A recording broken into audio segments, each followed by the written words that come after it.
사도행전 8장 26절에서 40절입니다.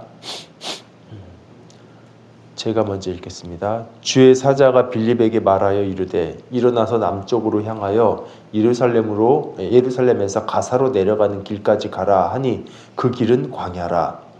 일어나 가서 보니 에디오피아 사람 곧 에디오피아 여왕 간다게의 모든 국고를 맡은 관리인 내시가 예배하러 예루살렘에 왔다가 돌아가는데 수레를 타고 선지자 이사야의 글을 읽더라.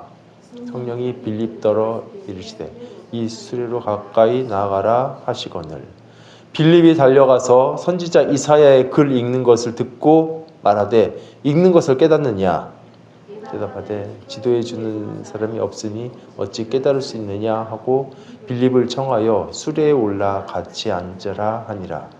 읽는 성경 구절은 이것이니 일러스되 그가 도살자에게로 가는 양과 같이 끌려갔고 털 깎는 자 앞에 있는 어린 양이 조용함과 같이 그의 입을 열지 아니하였도다. 그가 굴욕을 당했을 때 공정한 재판도 받지 못하였으니 누가 그의 세대를 말하리요. 그의 생명이 땅에서 빼앗김이로다 하였거늘 그 내시가 빌립에게 말하되 청컨대 내가 묻노니 선지자가 이 말을 한 것이 누구를 가리킴이냐? 자기를 가리킴이냐? 타인을 가리킴이냐? 빌립이 입을 열어 이 글에서 시작하여 예수를 가르쳐 복음을 전하고 길 가다가 물 있는 곳에 이르러 그 내시가 말하되 보라 물이 있으니 내가 세례를 받으면 무슨 거리낌이 있느냐? 이에 명하여 수레를 멈추고 빌립과 내시가 둘 다 물에 내려가 빌립이 세례를 베풀고 둘이 물에서 올라올새 주의 영이 빌립을 이끌어간지라 내시는 기쁘게 길을 가므로 그를 다시 보지 못하니라. 빌립은 아스도에 나타나 여러 성을 지나 다니며 복음을 전하고 가이사랴에 이르니라. 아멘. 스데반 죽음과 함께 이제 대대적인 핍박이 시작된 건 여러분 다 아시죠? 그래서 스데반의 순교도 그렇고요. 그리고 지금 여기 나온 핍박도 그렇고요. 이게 정부 주도의 핍박이 아니라 이제 사울 같은 그 유대 정통주의자들 중심으로 민간 주도로 시행하는 핍박입니다. 그래서 스데반이 순교할 때도 마찬가지였어요.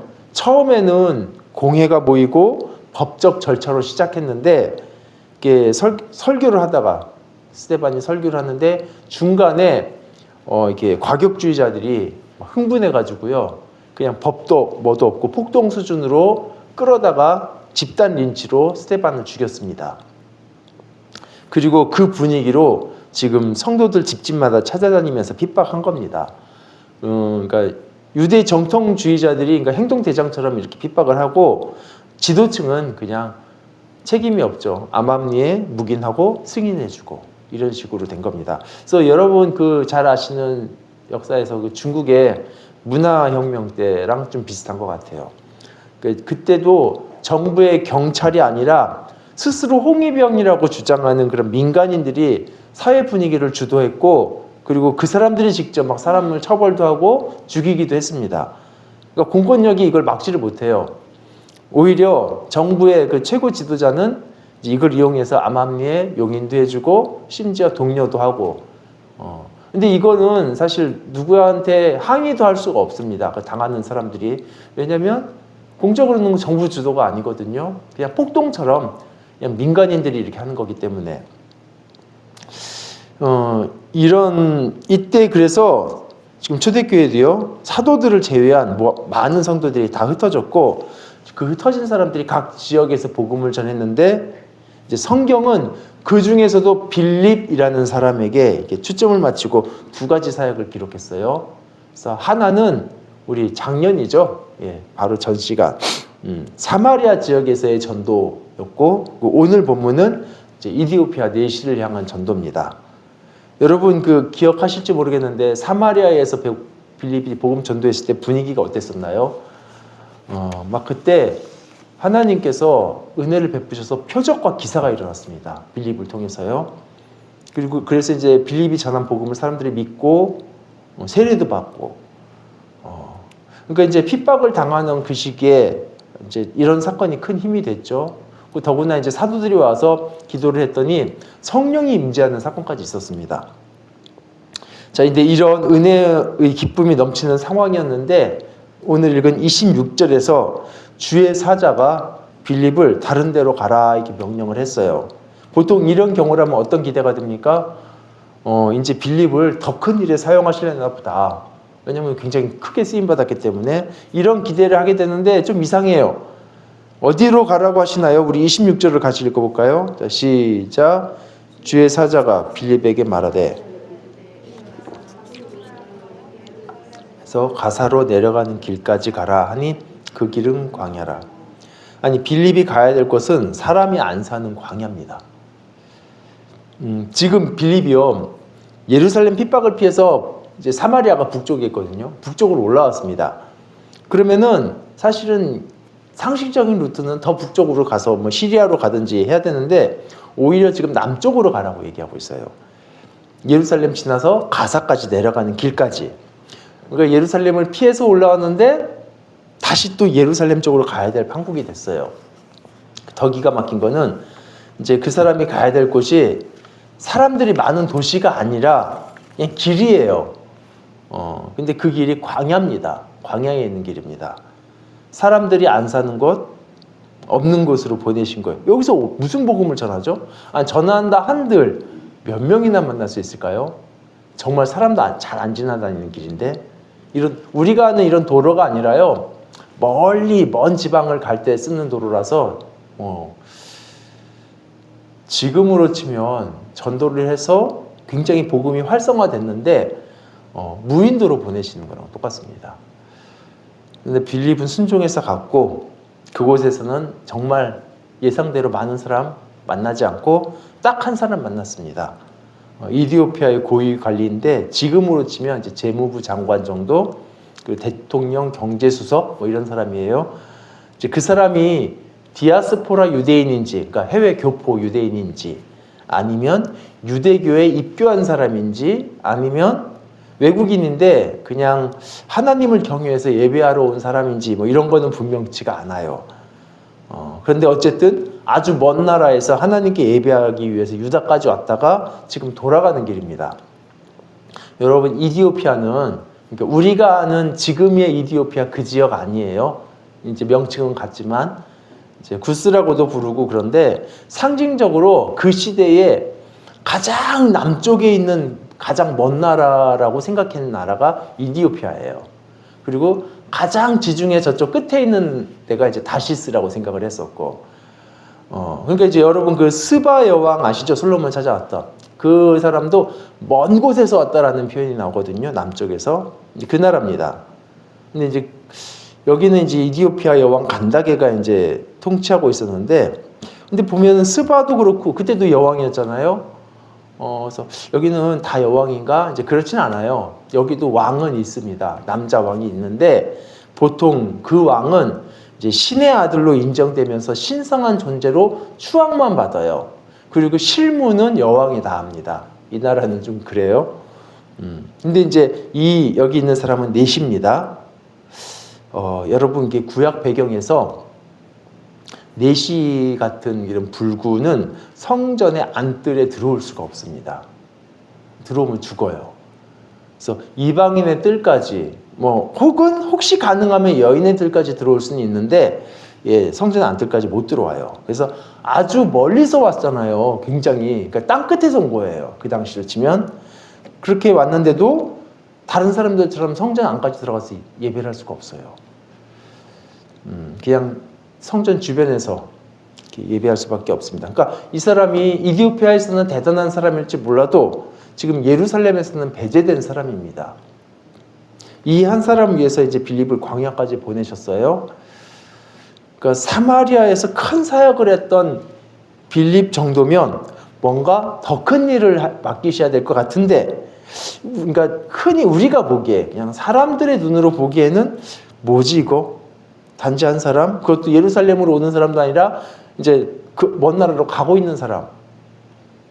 근데 사실 여러분, 빌립의 사역이 처음부터 그랬습니다.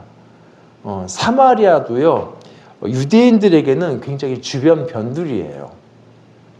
그리고 이디오피아 내시도 유대인들의 종교 중심으로는 절대 평생 들어올 수 없는 아웃사이더입니다. 그런데 하나님께서는요, 이들을 소중하게 여기셨고 또 한 사람을 소중하게 여기셨어요. 딱 한 사람인데도. 여러분, 그 사역의 효율을 따지기에 앞서 더 중요한 게 한 영혼이에요. 사역의 효율을 따지기에 앞서 정말 중요한 게 하나님의 명령에 순종하는 겁니다. 효율을 따지는 게 아니라. 그런 면에서 유력한 사람들, 그리고 높은 사람들, 그리고 굉장히 또 많은 몇천 명, 몇만 명의 사람들에게 복음을 전하는 것도 중요하죠. 그런데 소외되고 또 약한 사람, 힘없는 사람, 그리고 그냥 딱 한 사람, 이런 사람들에게 복음 전하는 것도 똑같이 중요합니다. 정확하게 말씀드리면 이런 기준 자체가 필요가 없어요. 뭐 힘 있는 사람이냐, 힘 없는 사람이냐, 몇천 명이냐, 한 명이냐, 이 기준 자체가 필요가 없습니다. 그냥 다 중요합니다. 예전에 제가 좀 어디서 이상한 말을 들은 적이 있었어요. 좀 잘 안 잊어지는데, 이제 서로 이제 다른 교회를 다니시는 분 같아요. 두 분이서 대화를 하시는데 이제 옆 테이블에서 이제 소리가 들리죠. 옆에 있으니까. 근데 이제 자기 교회의 전도에 대해서 얘기를 하더라고요, 한 분이. 그래서 본인 교회에서 1년 동안 전도지를 계속 나눠주는 사역을 했대요. 근데 아무 효과가 없었대요. 그래서 그냥 듣고 있었거든요. 근데 그분 얘기가 1년 동안 전도지 나눠준 결과가 딱 한 명, 그 전도지 때문에 교회에 온 사람이 있었다. 그래서 뭐야? 그러면서 한 명이 있네. 없는 게 아니네. 이런 생각이 들었거든요. 근데 그 다음에 그분이 뭐라 하시냐면, 근데 한 명 왔는데 그분이 할머니라서 정말 아무 성과가 없었다. 이렇게 얘기를 하는 거예요. 순간 제 귀를 좀 의심했어요. 이게 무슨 얘기지? 그러니까 보세요. 이제 인생이 얼마 안 남았기 때문에 이제라도 예수 믿고 구원 얻었으니까 정말 얼마나 귀하고 다행이에요. 그 전도지 사역 없었으면 어떨 뻔했어요. 그런데 아마도 그분 말씀의 의미는 인생이 얼마 안 남은 분이라서 뭐 교회에 별 도움이 안 된다라는 의미가 아니었을까 싶어요. 사실 여러분, 교회는 영혼을 그런 각도로 보면 안 됩니다. 사마리아 사람들이니까, 그리고 이곳에 살지도 않는 타국에 사는 사람이니까 무가치한 사역이 아니에요. 여러분, 교회는 그 누구도 사회적인 시각, 편견 또는 사회의 어떤 물량적인 숫자로 대하지를 않아요. 한 사람이든 뭐 수천 명이든. 예. 간혹 이런 경우들이 있어요. 어떤 사랑의 교회나 어떤 큰 교회들 있잖아요. 거기서 사역하시는 목사님들은 참 훌륭하시고, 그런데 이제 오지에서, 낙도에서 한 성도 3분, 4분을 위해서 젊음을 바치시는 목사님은 좀 덜 훌륭하시고 그런 식으로 말씀하시는 분들이 계신데 절대 그렇게 볼 수 없는 거예요. 하나님 그렇게 안 보셔요. 예.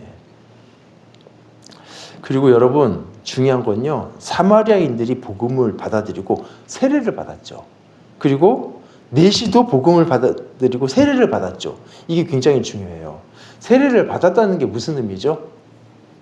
세례는 그리스도와의 연합. 제가 성탄절 때 한번 설교를 했었나요? 연합에 대해서요. 그러니까 그리스도와의 연합을 예식으로 이렇게 나타낸 거, 상징한 겁니다.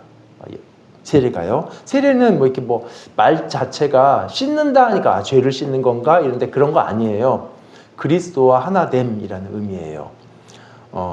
이 말은요, 즉 그리스도에게 속한 백성이 된다라는 얘기입니다. 자, 보세요. 아까 말씀드린 대로 내시는 하나님의 정식 백성으로 인정되지 않고 아류 백성이에요. 그래서 총회에도 못 들어와요. 예, 이스라엘 총회. 이스라엘 총회를 오늘날로 말로 얘기하면 교회예요. 그러니까 에클레시아라고 부르거든요. 총회가 에다인데 이걸 갖다가 그리스어로 바꾸면 에클레시아고, 그게 우리 교회라는 뜻이잖아요. 신약에서.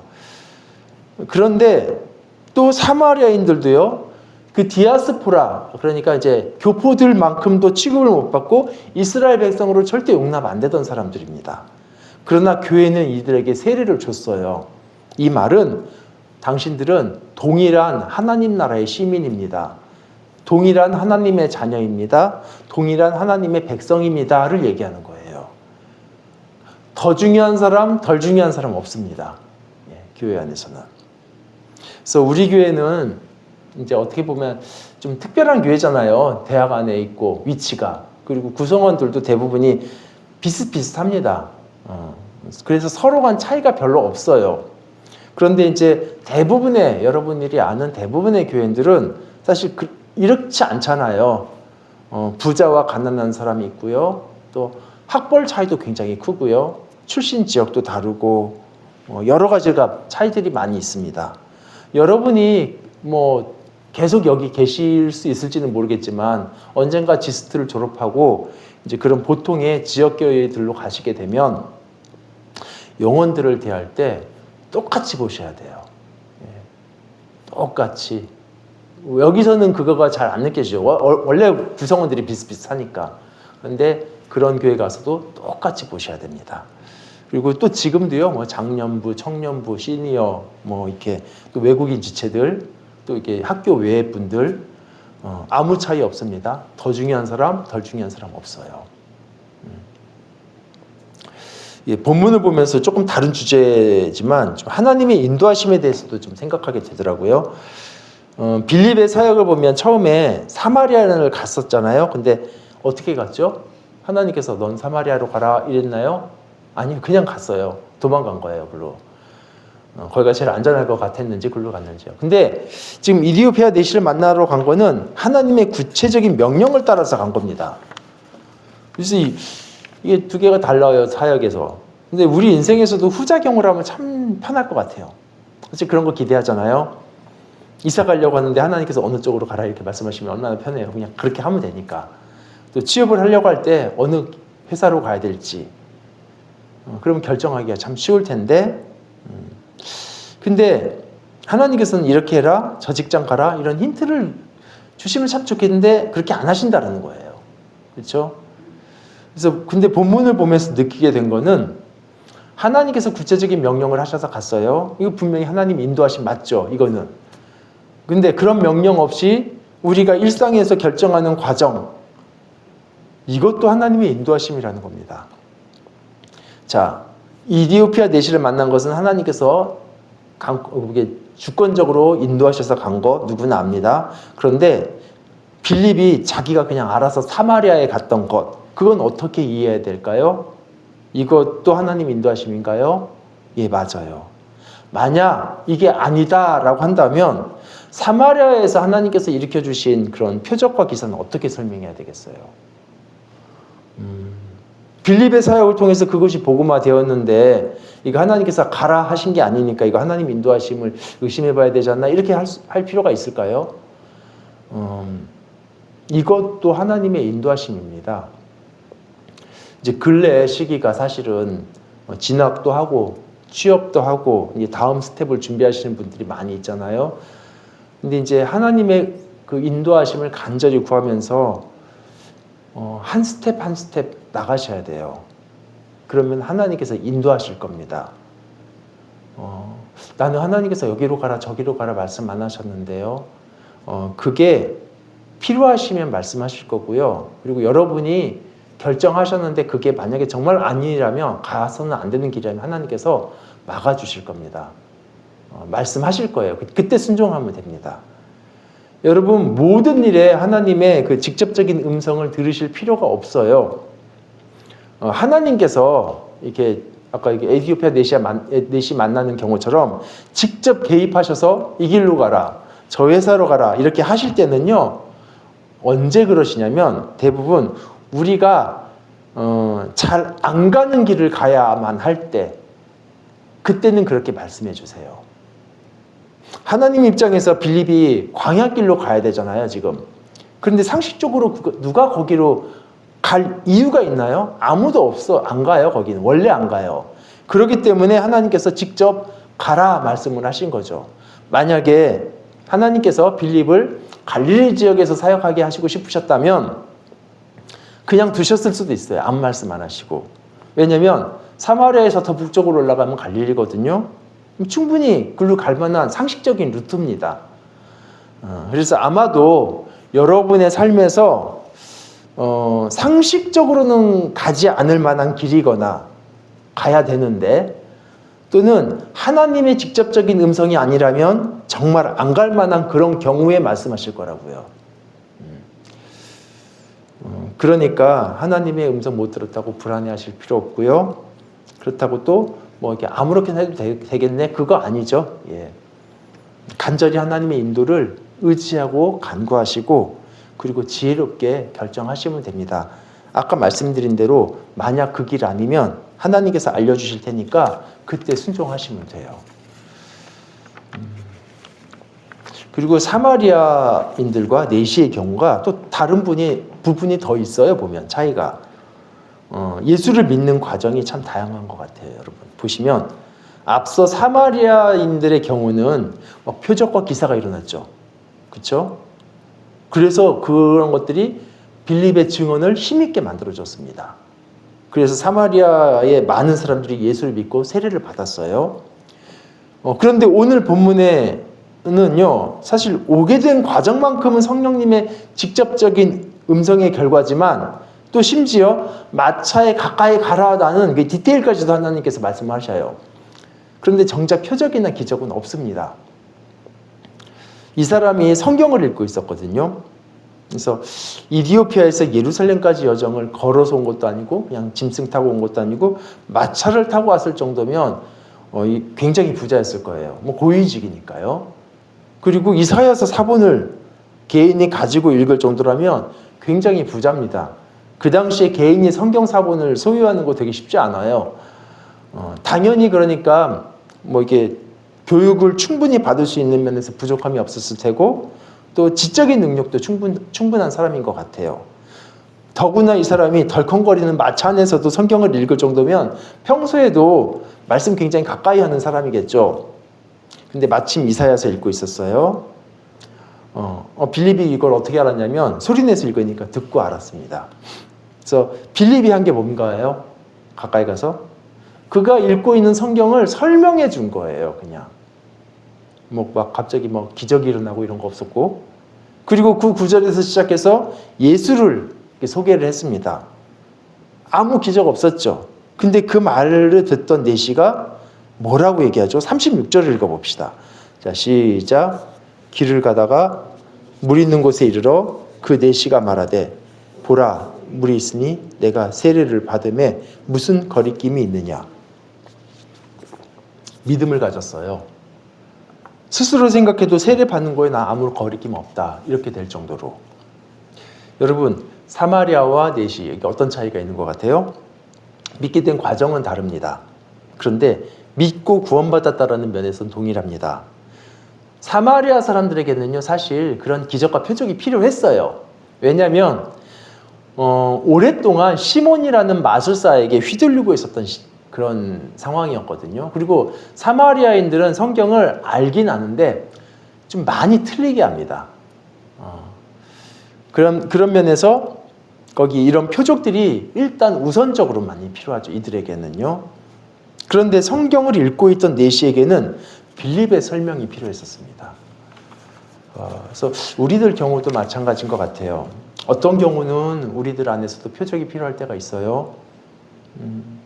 또 어떤 경우는 말씀의 깊은 설명이 필요할 때도 있습니다. 그런데 중요한 것은 그 도착점이 예수 그리스도를 향하고 있다는 것. 그럴 때 사람들은 믿음을 갖고 구원에 이르게 됩니다. 아무리 성경에 설명만 해줘도요, 이게 예수 그리스도로 통하지 않으면 지적인 만족으로 끝나버리고, 아무리 기적과 표적이 일어나도요, 그냥 신비주의로 가버릴 수도 있어요. 예수로 가야 됩니다. 그럴 때 구원을 얻게 됩니다. 또 어떤 사람들은요, 또 달라요. 교회 안에서 그 따뜻한 사랑이 기회가 돼가지고 그것을 통해서 예수의 복음을 알게 되는 사람들도 있어요. 그래서 무엇 하나를 두고 이것이 사람을 변화시키는 유일한 것이다, 이렇게 말할 수 없습니다. 우리에게 그냥 맡겨진 여러 사역들, 서로를 사랑하고 말씀을 나누고 기도를 하고 또 서로를 권면하고 위로하고 또 하나님께서 필요하실 때 우리가 기도도 같이 했을 때 병이 또 낫기도 하고 이런 모든 것들 그냥 우리가 할 뿐이에요. 그러면 하나님의 때에 하나님의 방식으로 하나님께서 은혜를 베푸실 겁니다. 우리 끝으로 한 가지만 짧게 나누고 마치겠습니다. 지금 오늘 본문에서 인상적인 게 있었어요. 묵상을 하면서. 뭐였냐면 별 내용은 아니지만 내시가 자기한테 세례를 베풀어 달라고 요청을 하는 거였습니다. 성경에서는 너희가 믿고 세례를 받아라 이런 권면도 해요. 그런데 이 경우는 지금 세례를 달라고 자기한테 해달라고 요청을 하는 거거든요. 이게 왜 인상적이었냐면 오늘날에는 세례를 달라고 하는 사람을 거의 많이 못 봤어요. 세례 받으라고 이게 심지어 부탁 정도로 부탁까지 하는 경우도 본 것 같아요. 왜냐면은 세례를 받으려고 하는 사람이 없어서인 것 같아요. 아마도 특히 군대에서 많이 그러잖아요. 근데 세례에 대한 저의 생각은요, 저는 세례를 최대한 많은 사람들에게 주고 싶습니다. 이게 너무 귀한 거니까. 그런데 동시에 가능하면 세례를 안 받게 하고 싶어요. 이게 무슨 말이 좀 이상하죠? 그러니까 이게 무슨 의미냐면 세례가 나빠서 못 받게 하는 게 아니라 너무 좋은 것이라서요. 그러니까 세례라는 거는 너무 아름다운 의미를 담아놓는 것인데 믿음 없이 받아서 그 의미를 퇴색하면 안 되잖아요. 그래서 신앙이 있을 때에 정말 아름답게 받으라는 얘기입니다. 예를 들어서 누군가를 정말 사랑해요. 그래서 결혼을 한다면 얼마나 축하해주고 싶어요. 좋죠. 그런데 사랑하지도 않는데 정략 결혼 또는 재산 때문에 결혼한다면 이거 말리고 싶잖아요. 그렇죠. 그리고 또 자기가 별로 이게 정말 자기가 사랑한다면 결혼하고 싶을 거 아니에요? 그런데 주변에서 그냥 자꾸 권유하니까 해야 될 정도의 결혼이라면 그거 차라리 하지 말라고, 그리고 나중에 진짜 사랑하게 되면 그때 하라고 말하고 싶은 거거든요. 그래서 지금 정말 사랑하는 거 아니면 이 결혼 하지 말라라고 말하는 그 마음으로 정말 믿는 거 아니라면 지금 세례 받지 말라고 말하고 싶은 거예요. 세례는 정말 영광스러운 것이라서 그렇습니다. 그래서 이게 세례 줄 때 지금 안 받아도 된다고 이런 얘기를 꼭 하거든요. 진짜 그래요. 근데 정말 내가 믿어요. 정말 나는 믿으니까, 그리고 정말 나는 세례가 너무 영광스럽기 때문에 꼭 받고 싶습니다 하는 사람에게 주어야 그게 진짜 의미가 있습니다. 그래서 오늘 본문에서 내시가 자신의 믿음 때문에 세례를 사모하고 요청하는 거 정말 귀한 거예요. 저는 우리 모임 안에도, 우리 공동체 안에도 이런 것들이 좀 있었으면 좋겠어요. 이게 진짜 거듭남의 표시거든요. 받아라 받아라 해서가 아니라 세례가 얼마나 영광스러운지를 알기 때문에 요청하는 것. 받기 싫은데 주변에서 받아라 받아라 해서 한다면 이거 아직 세례의 의미 잘 모르는 거 맞습니다. 그리고 어쩌면 아직 믿음이 없을 수도 있어요.